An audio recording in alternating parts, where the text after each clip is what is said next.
Oh yes, good morning sa inyo, no? Oo, eto na. Oo, yung sinasabi ko sa kanyang additional sa aking baby. Ito yung additional. O, nung isang araw siya dumating. Isa siyang circular saw. Yan.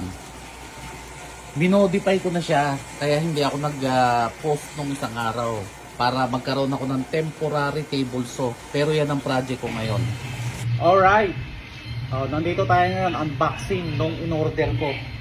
Ayan kararating lang, ngayon lang. Ang date ngayon ay, diba? 16. December 16. At ito yung,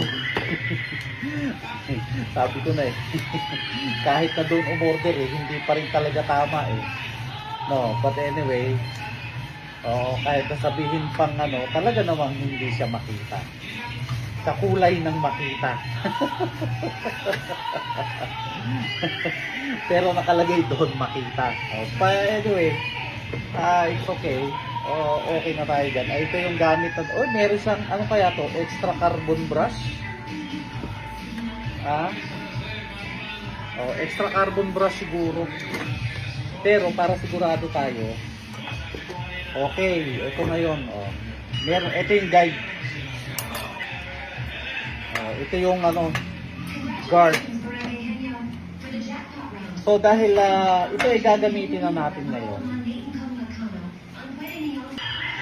Yun.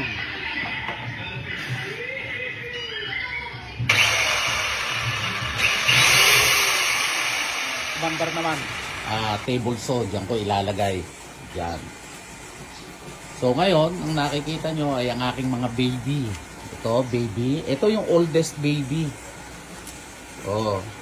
Ito ay uwi ko pa ito noong ako ay nasa barko. Before 1990s. Meron na ako nito. Matagal na siya. So, ito yung susunod sa kanila na medyo may edad na. Pamana sa akin ng kapatid ko. Yan. Yung kuya ko na nandyan sa Banicain. Tapos ito yung unang binili ko. Tapos ito yung sumunod. Tapos yung drill stand. Ito yung isa ko pang baby. Yan, para magkaroon ako ng drill press. Dito ko rin yan ilalagay sa aking project area. Kaya yan, at ito yung pinakabago kong baby. Yung circular saw. Nagagawin kong siyang table saw. Alam niyo na ibig sabihin yan. Kahit na wala akong meron akong project woodworking. Yes. Ano naman to? Ito pamana to ni Mang Ed. Nung ako ay nagmi-mekaniko pa, Pandayan. Yan. Ito bumili na rin ako ng metro. Panlibel. Panlibel na rin siya kung pantay yung tsaka pansukat. Although marami akong metro. No? Yes. And for a more precise measurement, especially sa mga metal, so dinagdag ko to. Bumili ako nito, vernier caliper. Yan. So kung makikita nyo siya, digital na siya para madaling basahin. Yan digital na siya. Just turn it on. And immediately, it's already in zero. Okay. So you can just use this roller on the side to make your nawala. Yan. Now it's gone. Yan ang hindi maganda sa digital. So maganda pa rin talaga yung manual. Okay. So that's 5 mm, 6 mm, 7. So it's okay. At least meron akong pagbabasihan, no? So yan yung isang dagdag sa mga babies ko. Marami na akong babies. Vernier caliper. At syempre, dumating din ang countersink.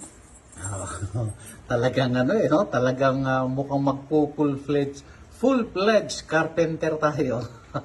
Oo, parang furniture homemaking. Yan. Kung hindi nyo po alam yung gamit yan, makikita nyo rin yan, ano? Sa mga susunod na araw na aking paggawa, kung para saan yung countersink na yan. Well, other than my babies, meron akong additional ulit, ano? Ito tingin ko pinahiram sa akin, but tingin ko hindi na niya ginagamit, ano? Hindi na ginagamit dahil hindi naman daw siya marunong gumamit. Parang meron lang siya. Ito ay sira na daw. So, I think meron pang pag-asa to dahil huminto lang daw, no? At ito meron din ako, pero siya meron din, pinahiram sa akin at wala lang talim. Wala lang talim. Luma na yung talim. Pero sinubukan namin at gumagana siya. So, kung testingin natin ito, ito, di ba? Gumagana siya at ang mapupuna mo rito ay iba yung kanyang plug. Merong adapter kasi imported. Yan. At yung isa dito, which is I really need it, ito, planer. So, ito ang magagamit natin ng madalas, no? Yan. Hindi minsan lang daw niya ginamit. Pagkatapos, eto, nasa akin na, sa tagal ng panahon, sa akin na, no? Anyway, tingnan natin kung anong mangyayari dito sa akin, ano? Okay, at yan yung mga additional sa akin. Parang full-fledged na akong karpintero nito.